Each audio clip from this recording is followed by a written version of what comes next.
करके छोड़ दिया है। बताइए आप लोग, मेरा नाक फूट गया, मेरा नाक कहाँ से? ये खोटा है तो खोटा ना तक तो हरा बाप के पूठा हो। साला ही हमारे बाप के पूठा है रे। तो कथी है?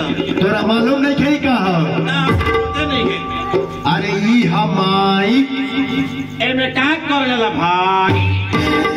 अरे में जो तू बात बोलबे अच्छा तो तोरा बात के उठा के बाहर फेंकी। ओ तो तुम्हारी माई बहुत तगड़ी है जी, हमारे बाप को उठा करके बाहर फेंक देगी। रस साला हम वह बोलता नहीं रे। रघुवन कौन है कि माई है?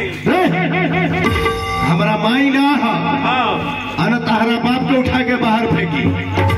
सुना है ना? इहा माई।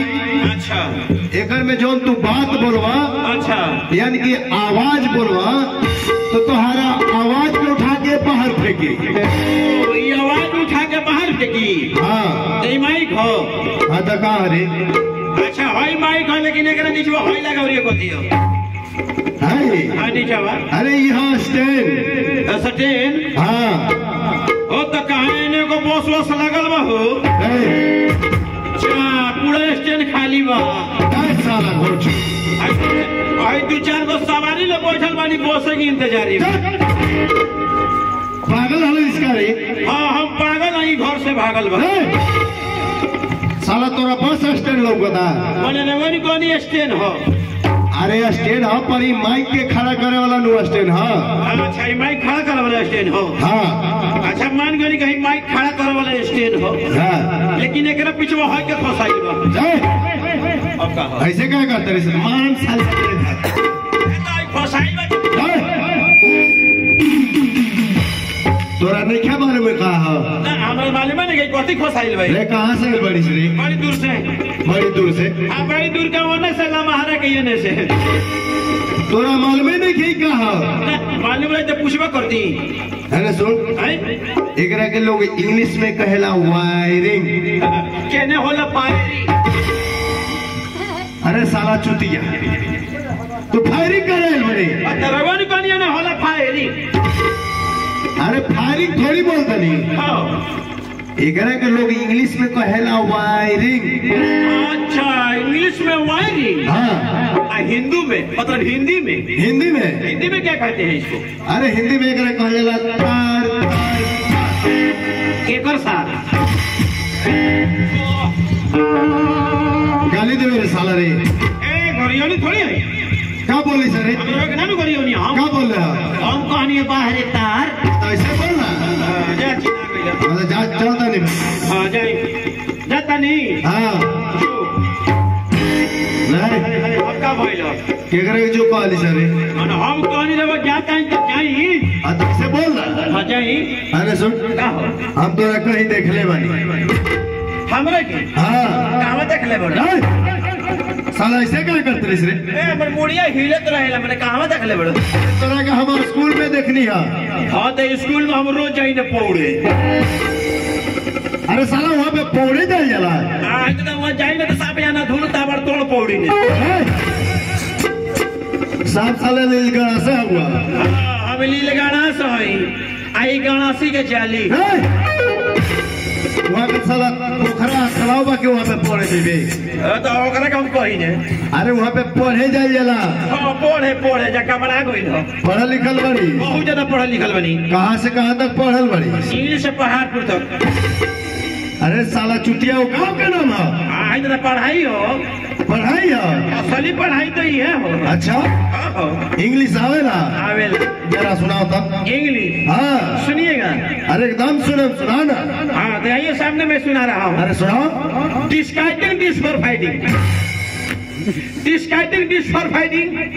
आंटूस फांटूस उड़नबाज माई डियर भजर भजर।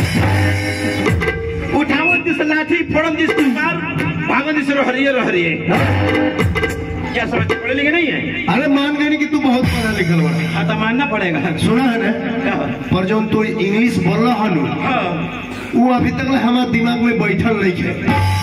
तो हमारे इंग्लिश के दिमाग में जल्दी ना बैठेला। ना बैठेला नहीं? अलगे वैरायटी के हो। अच्छा तो ठीक बा, अपन काम करो, हम चल चली। बानी। हाँ जो भाई वो ना भाई कहता कहता को पाका नहीं बा पाका दोगला भाई।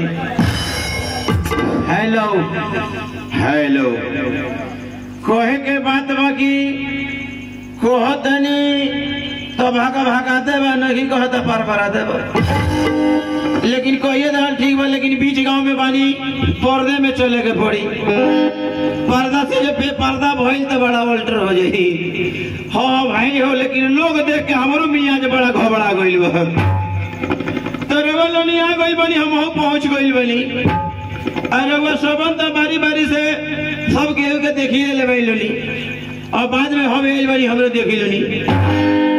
ए भाई गलत मानम लोनी मौत काला देखी लोनी पोटड़ी पर मत जाए बोलोनी तो हमारे पेराव और हम से तरह बोलोनी समझिए गई लोग हम लोनी कि हम कैसन खानदान के हैं या कैसन घर के हैं। पढ़े लिखे में कोनो कमजोर न है हम रहीस घर के भैंस लइका हैं। आई लोनी हमार पढ़ाई याद कर लोनी हमार पढ़ाई याद करे में लोनी तो जोड़ गुना भागा करे में दिक्कते ना हुई। आई लोनी पढ़ाई याद कर लोनी भात का भात आदुरी दाल भाती तरकारी भात चौके चोखा भात पचे पापड़ भात छक छनुआ भात सते सार भात बठे अचार आ भात नमकीन आ भात दहा के दही तोबे जाके भोजन होई सोही। बिना दही के भोजन सही ना होला। जब आदमी कहीं के यात्रा बनाने वाला तो सोचले कि तनका दही रही तो हमारी यात्रा सही हो जाए। तो कहते हैं भाई साहब कहते हैं कि रोड कैसा हो रोड कैसा हो कि जिसपे गर्दा ना हो पान कैसा हो कि जिसमें जर्दा ना हो औरत कैसी हो कि जिसके बदन पे पर्दा ना हो और मर्द कैसा हो कि जिसके ऊपर कर्जा ना हो। कहते हैं भाई साहब कि आटा कैसा हो आटा कैसा हो कि जिसमें चोकर ना हो मालिक कैसा हो कि उसके पास दो चार नौकर ना हो और ये राजू पंडित जी का पार्टी कैसा हो कि मुख्तार अंसारी जोकर ना हो। इन देखी लोनी रवलोनी से विशेष बात नहीं है करे देखी लोनी बड़ा हॉल तभी में हम रहनी आइया हॉल तभी में भाई हो हम बियाह कर लेनी बियाह करके तो कहनी लेकिन मेहरारू के चेहरा ना देखनी कि हमार मेहरारू गोर मिलल बिया कि सावर मिलल बिया कोनो रंग के मिलल बिया। लेकिन आज हम चलता नहीं घरे मेहरारू से भेंट करे कहे से कि मेहरारू कहत होई कि कैसन कुपातर मोड़ के संगे हमार संगत हो गई कोबो घरे रहबे ना करेले दिन रात माथे बाटे घूमते रहेले। लेकिन आज याद पड़ल वाली चलता नहीं घरे।